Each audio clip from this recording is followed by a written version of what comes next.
In-depth journalism in the Memphis community, the Daily Memphian is of Memphis, not just in Memphis, and seeks to tell the stories of this city. TheDailyMemphian.com. Truth in place.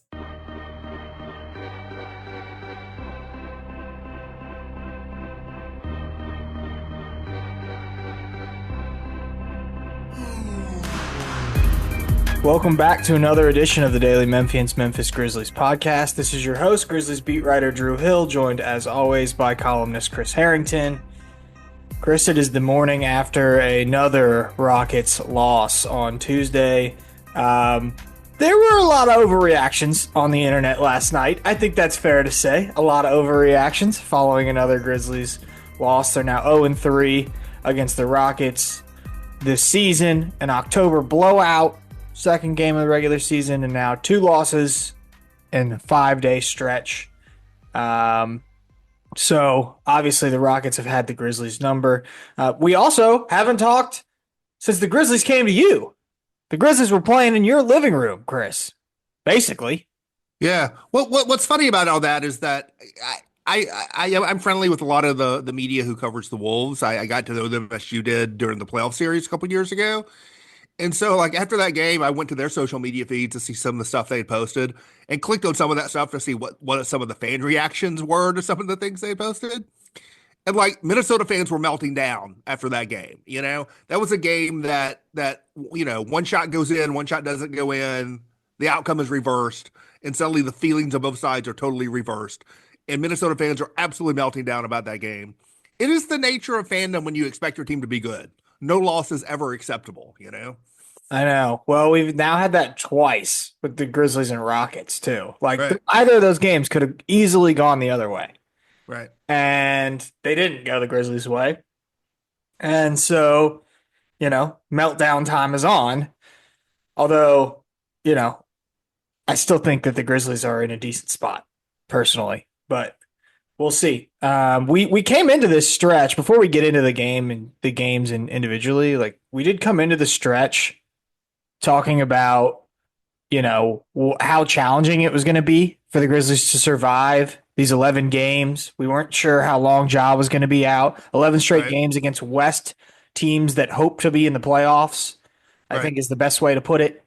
7 of those on the road, 2 of those back-to-back, and they ended up not having Ja for 5 of those games.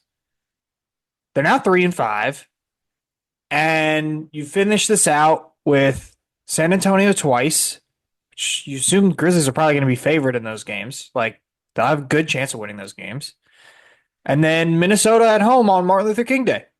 So, like, you win 2 more of these games and you go 5-6 over this 11-game stretch, and I really don't feel too bad about it, to be honest. You talk about the 3-5 in that stretch. So they had 1 double-digit loss, right, at OKC. They had 1 double-digit win, home against Memphis, home against Dallas. The other 6 games were all single-digit games that were up for grabs, you know, going down the stretch, basically. They went 2-4 in those games. Like, you know, 1 shot drops, 1 shot doesn't. Maybe you're 3-3. To me, what it says is I think the Grizzlies got on such a good run, and a lot of it was beating up on bad teams. So they sort of like the hot air balloon rose them up to second in the West. But I think no one expected them to be a clear-cut second seed in the West. A lot of people had them like 5th, 6th, 7th, 8th, something like that. Right now they're 3rd. They're actually now closer to 4th and 2nd, but like it's like 2 games in one direction, 1 game in the other. I think what we're seeing is that it is tightly contested. The Thunder are running away with the West in the regular season, and like 2, 3, 4, 5, 6, 7, 8. That's going to be a tightly contested bundle of teams, maybe for the rest of the season. And realistically, the Grizzlies could finish like anywhere in that range. They could bounce back up to 2nd. They could drop down to 4th, 5th, 6th, 7th. None of those outcomes should be surprising to anybody. There's not some clear talent differentiation that's decisive among this group of teams. Yeah. I think that it's also just stunning based on the way that the season started, right? Like, the pressure amps up. Like, when the Grizzlies won 10 games, there were so many people saying, I'm sorry to Taylor Jenkins. You know, I was wrong. Hand up. Right. And now last night, you get on Twitter, whatever. Maybe it's just a handful of people complaining. I know that's kind of how you feel about it, but like there's a lot of complaining about it Well, today. I do think Twitter X whatever. I'm trying to spend more time on Blue Sky these days, but I am on both. There's more complaining on the former, and part of that is that there are more people on the former, but part of that is that there's self-selection. The people who are most energized to argue on the internet and to be mad on the internet gravitate towards that particular platform. That is the nature of that space, really, is to be mad about stuff on the internet. It is a roller coaster of emotions on that app on a night to night basis, you know? And I understand. So I would guess that the Grizzlies were pretty frustrated. I was not able to make it last night. I will be there in San Antonio, but um, So that's they a did team have that they wanted to beat. That's a team that they clearly wanted to beat based on the way that they responded after the last. and they had a lead. They had a good lead. They did not have some enormous lead. The way the NBA is played now, like 13-point lead with 9 minutes to go is not like overwhelming, but like it's a meaningful lead. And they lost it. And I do think you look at the three Rockets games. I think it's gotten a little bit better each time in terms of the total play, and it's still not good enough. They got beaten up pretty bad. Game 2 at Houston. And then the game last week in Memphis, like they were down 17 at one point, and really Houston helped them back into the game by missing a bunch of free throws. This was a game where the Grizzlies, were probably the slightly better team most of the game, and then like down the stretch, it sort of went the other way. But I think they played a little bit better every time against Houston. Will they get over the hump on January 30th when they get their last shot? Maybe, maybe not. I do think there's a matchup issue with the Rockets specifically. And the Grizzlies have probably been helped these last two games because Tari Eason has been out, and that's one of the players who's one of the matchup problems. But you still leave a Ben Thompson, who I think is just a hellacious player. And you've got Jalen Green, and Jalen Green is sort of erratic. But I think the Grizzlies, as deep as the Grizzlies are and as talented as they are, there are some limitations of athleticism and physicality on the roster. And I think that's exacerbated against Houston in particular. I think it's exacerbated with Vince Williams, Marcus Smart, and Gigi Jackson out in particular. Marcus Smart being out deprives you of some toughness.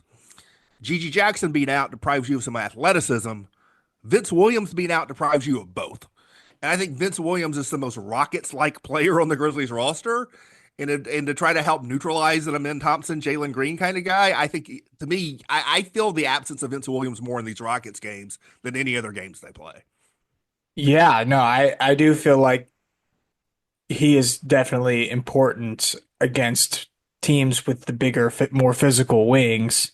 Right. I also feel like Memphis has it's kind of come in waves, like where when Ja's not on the court, the ball handling is a little shaky. I know that they've been using Scottie Pippen Jr. too. And he's had a pretty good season, but he hasn't been great every single night. In that way. No, it's good that you bring it up. I think that's an interesting thing to watch as we sort of head towards the second half of the season. Even if the Grizzlies are fully healthy in the playoffs, and like, what are the odds of that, right? But let's just say that they are.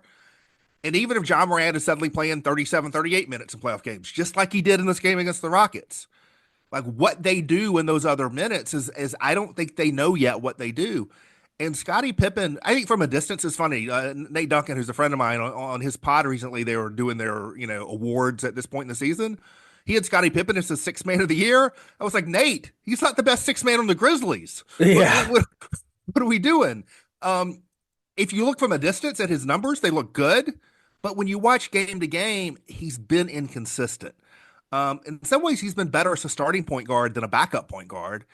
And they don't have game to game comfort with saying, here are the keys. You're running the team when Ja's on the bench. They do that some. They do Bane on ball some. They do Kennard. Bane has had, I think, a lot of turnover problems lately, especially in that role. You go back to that Minnesota game where Ja is waiting to check in, and there's back-to-back Bane turnovers before Ja can check in.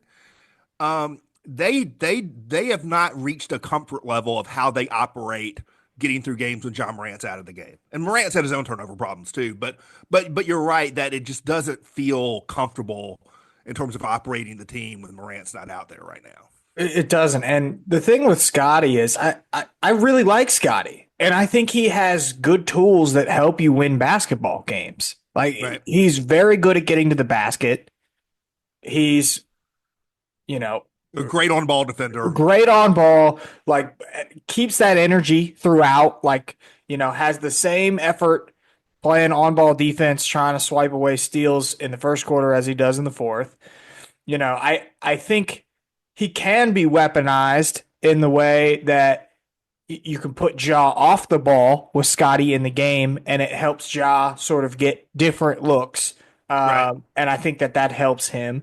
So I think Scotty is an important piece, but it just hasn't felt like it does. And you've seen it because Taylor Jenkins honestly isn't even going to those lineups. Like some of these fourth quarter lineups that everybody's complaining about, which we can get into in a little bit, but like they don't have a point guard on the floor, right? A lot of them don't have a point guard. It's just Wells and Kennard, Right. or Bain and No, Kennard. and these last two games are Taylor Jenkins mentioned this earlier in the week, how he wanted to see his team play better against top defenses.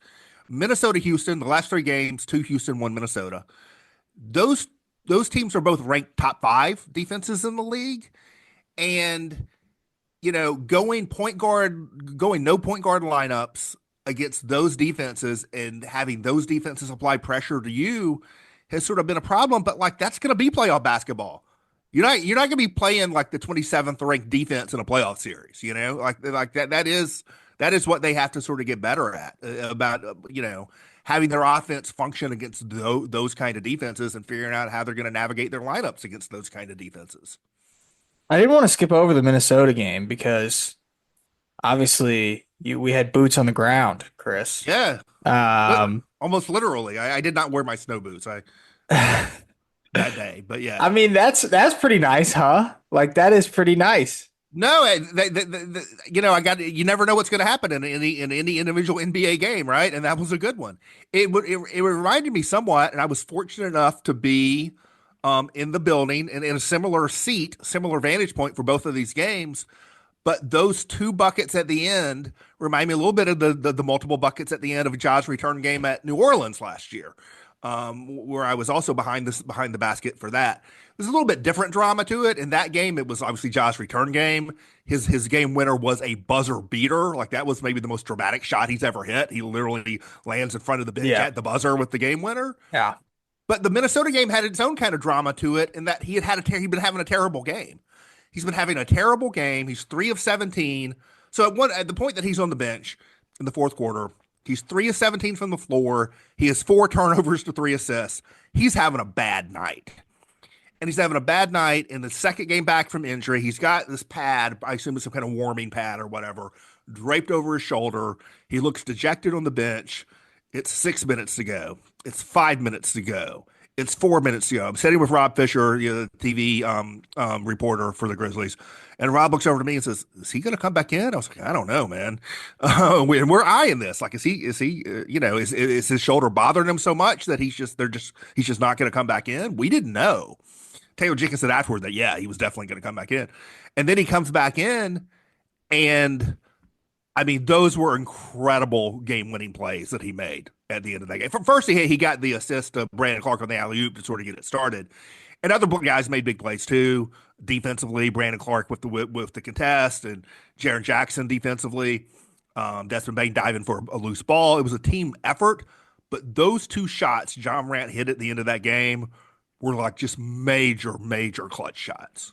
Yeah, they were. No, that was a big moment for sure, and a moment that the team needed because they had acknowledged after that first Rockets loss last Thursday, like that it's growing. The noise is growing about we need to beat good teams in the West. Like they were starting to see that themselves. That was a big step forward. Last night felt like a golden opportunity to snatch one away. You're up by 8 with 6 minutes to go. You're not able to do it. But no, it's just I'm glad you got a good game. For those who haven't figured out by now, which I'm sure almost everybody already knows, Chris is up in Minnesota, so Right. that worked out perfectly. And you know what? I feel like the Grizzlies owed you one, Chris, because I remember you decided or you had something come up where you couldn't come to the OKC 73 point whatever, and Yeah. you were very upset that you missed that one.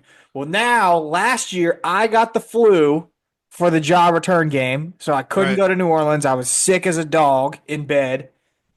And then you probably got the best game of the season so far in Minnesota. How about that? Yeah, Your luck's maybe. I mean, turning the around. recency bias there, but certainly, I mean, that was a crazy game because it was 25 lead changes, 20, I think 21, 22 ties. No team ever led by more than six. It was a real tense competitive game all the way through. It was good that they pulled out that win, given what happened in the Rockets game afterwards. Because to your point, if they were looking at a three game, they've not had a 3 game losing streak this season, by the way. If they were looking at a 3 game losing streak right now, Minnesota, Houston, these feelings about not being competitive against the West would be growing even more. Um, I think these next 3 games are going to be important. Two Yeah. at San Antonio, which you're going to head down to MLK Day Monday in Memphis. I'll be back for that. I don't want to say need. It's too early in the season, and the Grizzlies are too solidly in the mix for anything to be need. But it would be real nice for them to win 2 out of those 3, and I think you would feel a lot more stable if that happens. Yeah, like I said, when they embarked on this 11 game track through the top of the West, we thought it could be much worse than this. It was a possibility that it could be much worse than this because you didn't know when Ja was going to come back. Right. You're 3-5, you've won some games. You win the last 3, you finish with a winning record.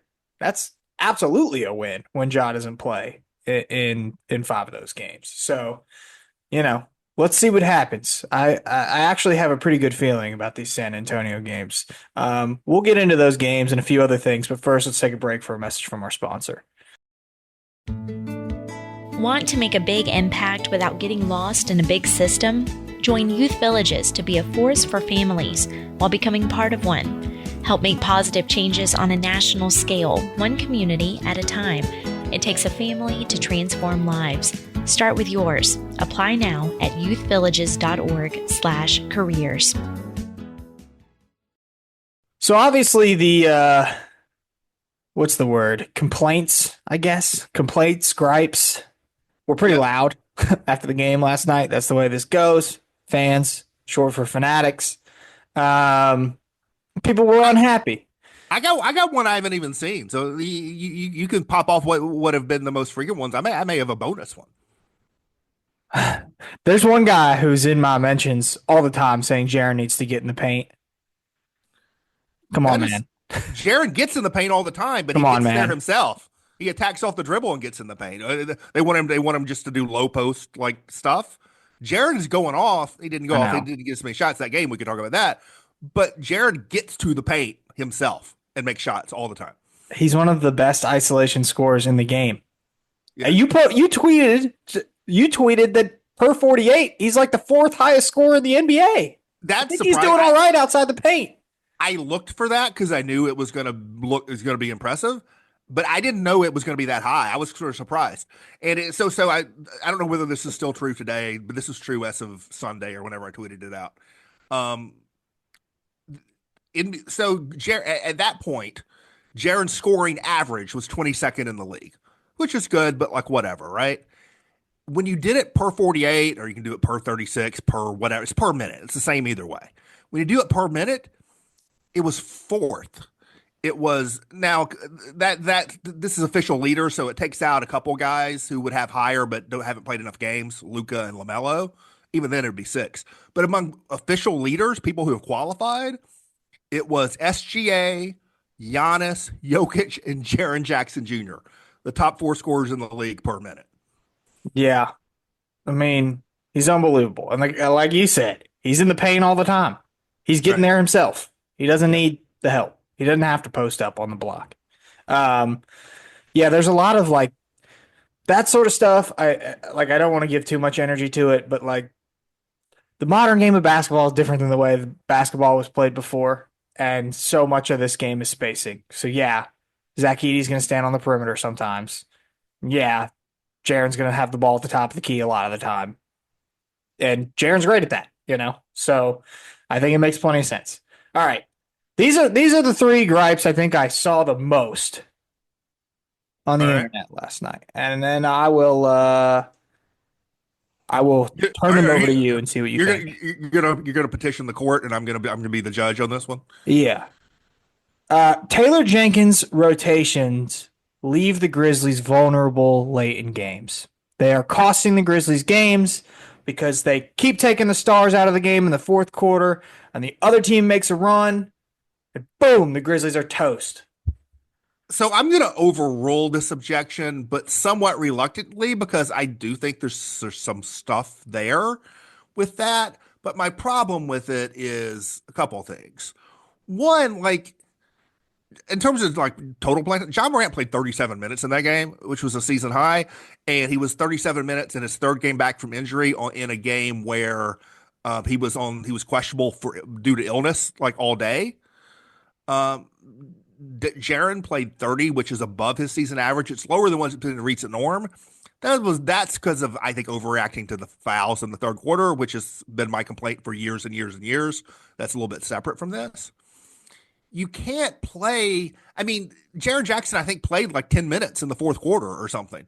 There was like maybe a 2 minute stretch where Jaren and Ja were both off the court, and Bane was on.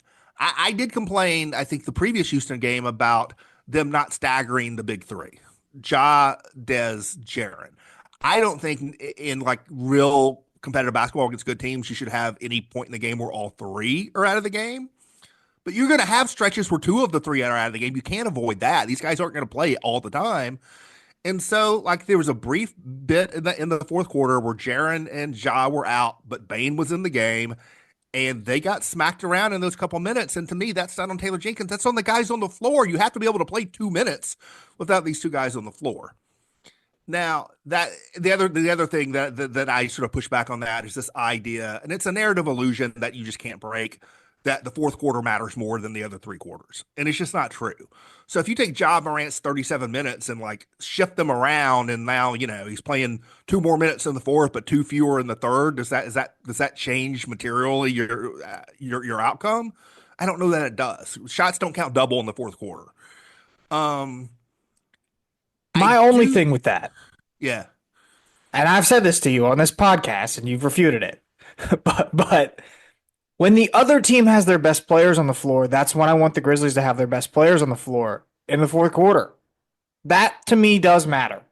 There's part of that matters. Well, the thing I wonder about, and it's related to that, I guess, somewhat, is how quickly can a guy get back into rhythm when he steps back out on the floor?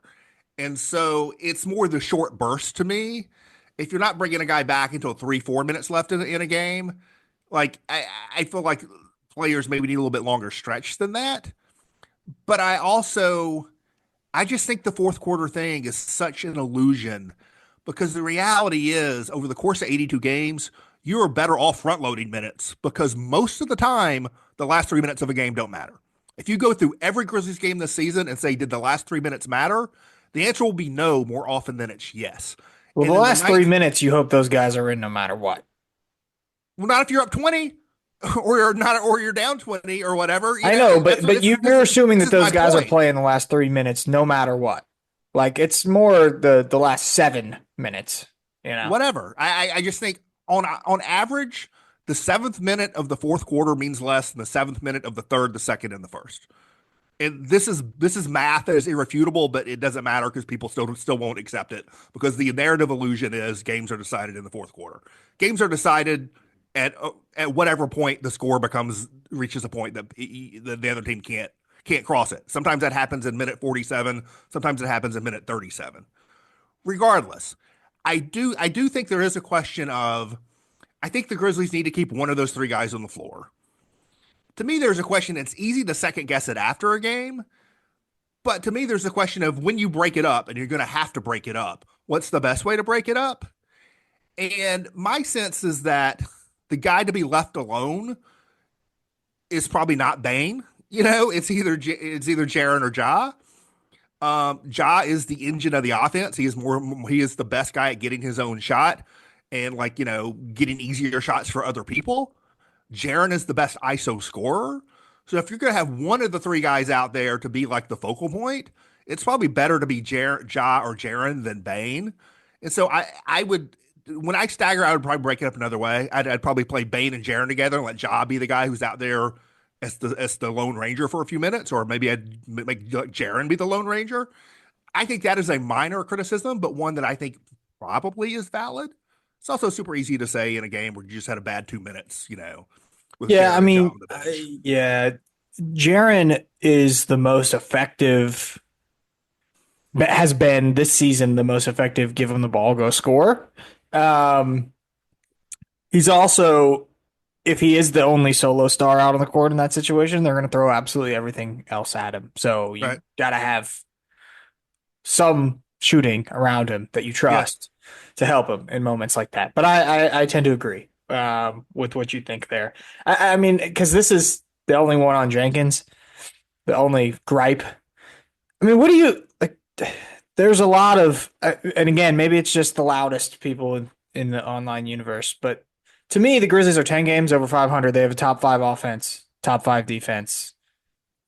I think they've had a pretty Yeah. good start to the season, Right. especially given that so many players have been out. I don't, I don't quite understand it as much, but you know, I guess that's just part of the game, huh? Yes.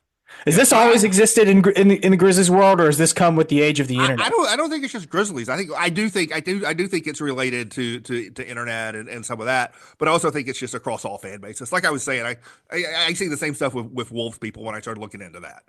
Like, if Ja misses that shot, everything's great. Ja made that shot and they hate their team and everything's bad and it is unforgivable Yeah. loss. That's just the way it I goes. mean, again, and it's not even a defense. I'm just looking at the record and where they are in the standings. Going, they're doing all right. Like they're doing pretty good, I think. I guess people expected better. Okay, number two, the Grizzlies are not utilizing Zach Edey the right way. I wrote about this. I sustain this objection. See, I'm not here to push back against the fans on all this stuff. I sustain the objection. I wrote a little quick, like 5 thoughts on last night's game, which is already up as we record. So as people listen, it will have been up. And one of my things was about Zach Edey. So I went back and looked. So the last Zach Edey's past 5 games, he has. Let's play guess because you haven't seen any of this. Okay, Put you to the test. How many field goal attempts total does he have over the past 5 games? doing math in my head. 12. Oh no, it's not that bad. He has 18 field goal attempts, Okay. right? I was 18 is going not- low. I know he 18 only had like 2 or 1 last night. 18 is not a lot over 5 games for a starter, right? But it's 18 over 5 games. Okay, how many of those 18 field goal attempts are either 3-pointers or putbacks from his own offensive rebounds? Oh, both. So I count both. Yeah, yeah, yeah. So I'm separating Oh man. I mean 12. 10. You're close. You're close. So 10 of 8, more than half. 10 of only 18 field goal attempts over the last 5 games. 10 of them are either catch and shoot 3-pointers or shots he's just getting off the offensive rebounds. That means 8. Only 8 field goal attempts in 5 games where someone has passed Zach Edey the ball inside the arc and he has gotten a shot. 1.6 per game for your starting center. That is not enough. And I do think now some of this is on Zach Edey, right? Like you got to Yep, make it yourself is. I was getting to that. You got to make yourself available. You got to move within the offense. You got to be aggressive to catch and finish. All of this, but I think, and this is just armchair psychologist. This doesn't come from anything anyone said. Watching these games and having played a little basketball and been in relative terms a big man when I play, right?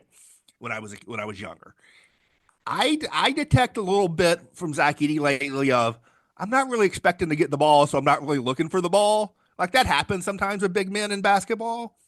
And it's a cliche of the NBA that like get the big guy involved early. The old Kendrick Perkins, like first play of the game, just throw it into him and let him post up. And then he may not touch the ball again for a while, but at least he's in the game and now you can go rebound and whatever. I think they need to put more effort into getting Edey involved early in games and put more effort and try to weaponize him as a target inside the arc. And I think we saw that early in the season, but it has not been happening lately. I sustain that objection. I think they need to get him more involved. I agree. And it feels like but I'll also add a few things to the contrary. But I feel like I jinxed Zach Edey because I wrote a nice column about how all of his numbers sort of are trending the right It always way. happens that way, man. No one can control the future. It was valid when it was written. And then all of a sudden he started struggling. And he has struggled. I think there are a few if like there are a few things here. One is that at times Zach is either lost or has doesn't quite have the foot speed defensively to keep up with some of the more versatile bigs that are on some of these other rosters that they've played recently. And so they Right. haven't used him quite as much, which definitely impacts the numbers because I mean, you could look at it as Zach Edey is a mismatch, but also it's the Yeah. opponent's able to create a mismatch.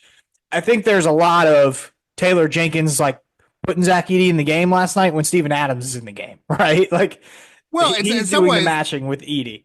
well, that happened in Minnesota. Edie, and that worked to his advantage because Rudy Gobert plays a lot. But Edie basically shadowed Gobert in that game.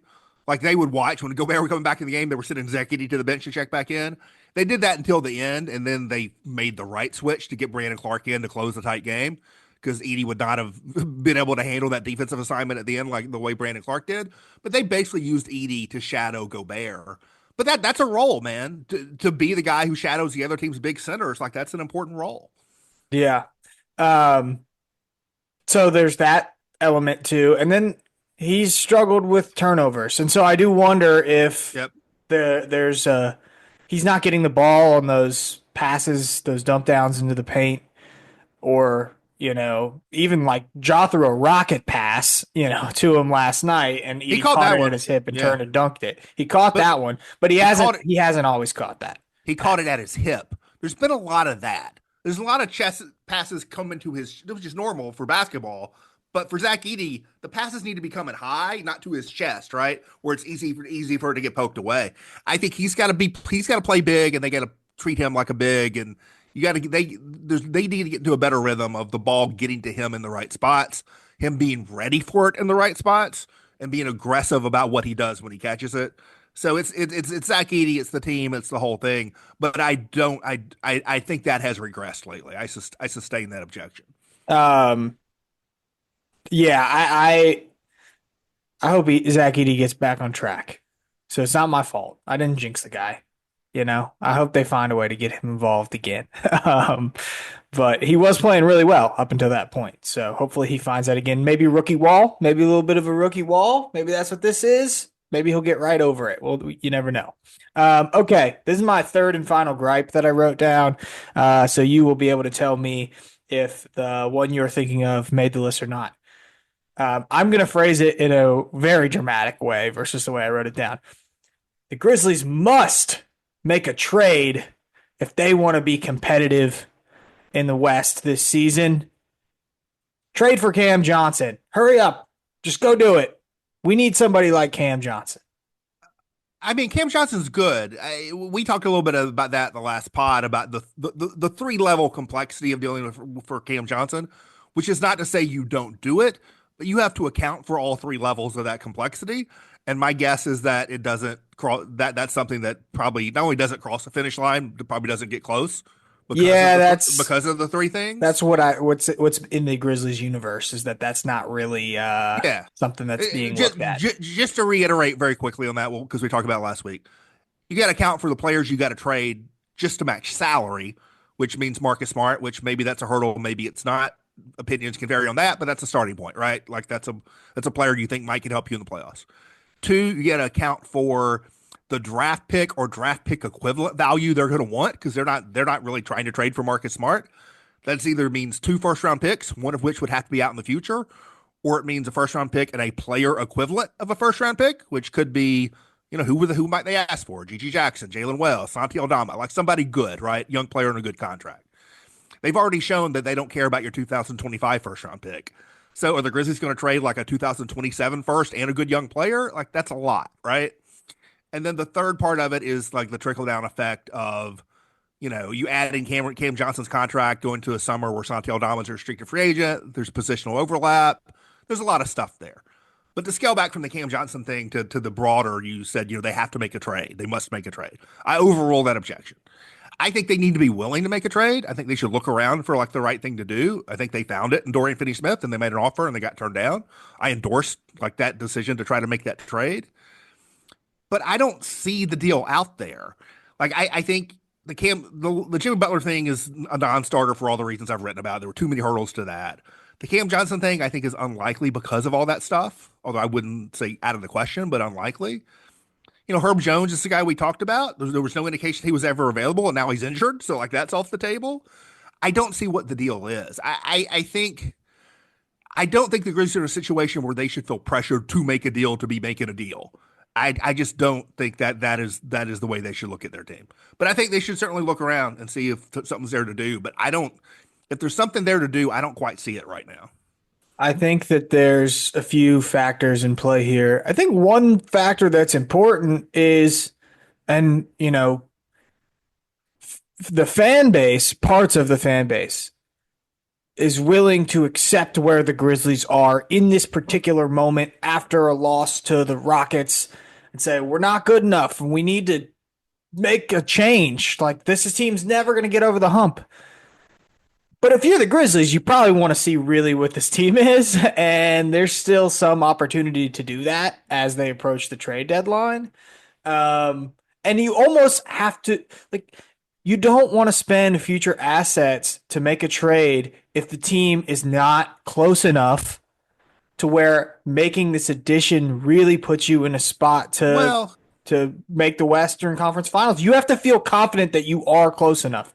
And from what we have seen from the Grizzlies so far this season, they've struggled against some of these teams in the West. I think there's more data to take in here. There's a little bit more, of watching and waiting and seeing what this team looks like over the next few weeks, and to see where they are, and if you feel like making that trade is opportune timing. Yeah, I to me, that's a real complicated kind of subject. I don't, because you never know when your best chance is going to be. Like, it could have been 2 years ago when they won 56, could have right? been, yeah. It could be right now. It could not be. Next year might not be better than this year, right? You look at where they're at. You look at the Thunder are still kind of young. Wemby doesn't have a team around him yet. I think they've entered the zone where they should care about the present all the time. They should care about the present this year or next year. Every year that they have a chance, they should care about that chance. And so, I don't think they should look at it and say, well, we're not good enough to make a deal. We'll wait and let it marinate. But I do think that I'm someone who believes in the value of sustained success, like being a playoff team every year and having a chance every year and extending, not only extending the height of the chance this year, but extending the length of the chances over multiple seasons. I'm a believer in that. And I do look at this team and I say, just next season, right? You got John Morant, Desmond Bane, Jared Jackson, all in their mid-20s, under contract next season. You have Zach Edey in year 2, Jalen Wells in year 2, Gigi Jackson, and maybe his first full season in the NBA. Vince Williams, frankly, and really his first full season in the NBA since he was injured this year. You might have Santi Aldama back. That's up to you. You got this team is set up to be really good next year too, and the year after. By the way, this team, if their stars can stay healthy, are set up to be good and intact for several seasons and be in the mix for several seasons. I value being in the mix every season. So I would not be wary of making an addition now, even if I have to give up draft capital. But I don't want to short circuit the length of my window, right? I'm interested in trying to pry it open a little bit, but I'm not interested in short circuiting the length of it because I value being good over a long period of time. In what way does the point you just made relate to Santi Aldama? Well, Santi is, I don't have the numbers in front of me, but he's 23, I think. That's right. Something like that. Just turned 24, maybe 23, maybe just turned 24. I don't know. Young. I think Cam Johnson is like 28, right? Something like that. There's a 3-4 year age difference between those two players. Aldama is younger. He is bigger. He has less of an injury history. I think he has a more well-rounded skill set. Now, Cam Johnson's probably better right now, a more reliable shooter over time. The reason that's a question is if you're trading for Cam Johnson, there's a chance Aldama's in the deal, in which case it is directly a choice between the two. I would imagine that's who the Nets would like to take back. Potentially. I think in a negotiation, that's a name that would come up, right? Yeah, and that's who I would want if I were taking my pick of young players on the Grizzlies roster. That would be. Well, I'd probably ask for Gigi because he's under contract for 2 more years for cheap. But even if Aldama were not in that trade, bringing in the Johnson contract would raise real questions about re-signing Aldama next summer. They play the same positions. I think most people would rate, you could argue it, but most people would rate Cameron Johnson ahead of Santi Aldama right now. But would that hold next season and then the year after that and potentially beyond? So those are questions. I'm not saying that. I'm not saying the Grizzlies should not make that trade for that reason, but I am saying that is a factor that they have to. That's a thing that has to be factored in, right? It's what players are you giving up? What picks are you giving up? What is the trickle-down effects for how your roster is constructed going forward? All those things apply not just to Cameron Johnson. They apply to like a theoretical Jimmy Butler trade, all this stuff. You got to take all that into account. And the team, by the way, it does. Like, I'm talking to fans as we just talk about it on the outside. On the inside, all that stuff is in the mix of what they're going to talk about. Yeah, well, I can say that the Grizzlies do value Santi Aldama quite a lot. From conversations I've had, I think they do value him. It doesn't mean that they wouldn't make a trade. It doesn't mean that if for the right deal that they wouldn't do it. But I do think that they value Santi, and it'll be interesting to see, if they do get some sort of deal done. Because as you noted, there's not some obvious one out there to do that everybody's really pointing to. Okay, did you real quick? Did I get to your gripe? No, it was going to be Edey. Edey was the one that I didn't think you were gonna have because I hadn't seen much of that. But I don't think it's a major reason why they lost the game against Houston or whatever. But I think over the stretch of multiple games, sort of general trends right now, I do think that's something that's sort of fallen off a little bit with the team. That they are not doing enough collectively. That collective includes Zach Edey to get Zach Edey involved in the offense. The little bonus one that I saw was people complaining Gigi's going to go play for the Hustle before he plays for the Grizzlies. I don't have a problem with that. If they kept him down there for 3 weeks and he was playing well, that'd be one thing. But going down for 1 or 2 games is sort of, to actually get 30 minutes of playing time in to sort of get your cardio back and get your rhythm and all that, I think that's fine. I'm looking forward to Gigi coming back because the guy is just a jolt of energy, He'll be great to have in interviews after games. He's a ton of fun on the court. He's had some pretty cool technology in his return. Wearing this thing in his shoe. I'm very curious to learn about that. So it'll be exciting to see Gigi get back on the court. All right, coming up this week, Grizzlies got 2 games at San Antonio. It's where Taylor Jenkins got his start in the NBA. I'd be on the lookout to the Daily Memphian. Wrote a feature on Taylor. I mean, one of the more wild features I've ever done. Some of the stories in there are pretty hard to believe from Taylor Jenkins' old D-League coaching days. So be on the lookout for that. Chris, you have a column going up today, right? What did you touch on in the column? It's already up. I just did a quick reaction to the Rockets game. I had some other stuff I wanted to write about, but it was going to be too long, and I don't know. I got some material I gathered when they were here in Minnesota, but it's related to a couple of big picture topics about the style of play. I really want to get into that at some point, but it may not be till next week because we got these San Antonio games coming up. We got the MLK Day. I may have to get through all of that. So we'll have a lot to get to next week. We also need to talk All-Star next week.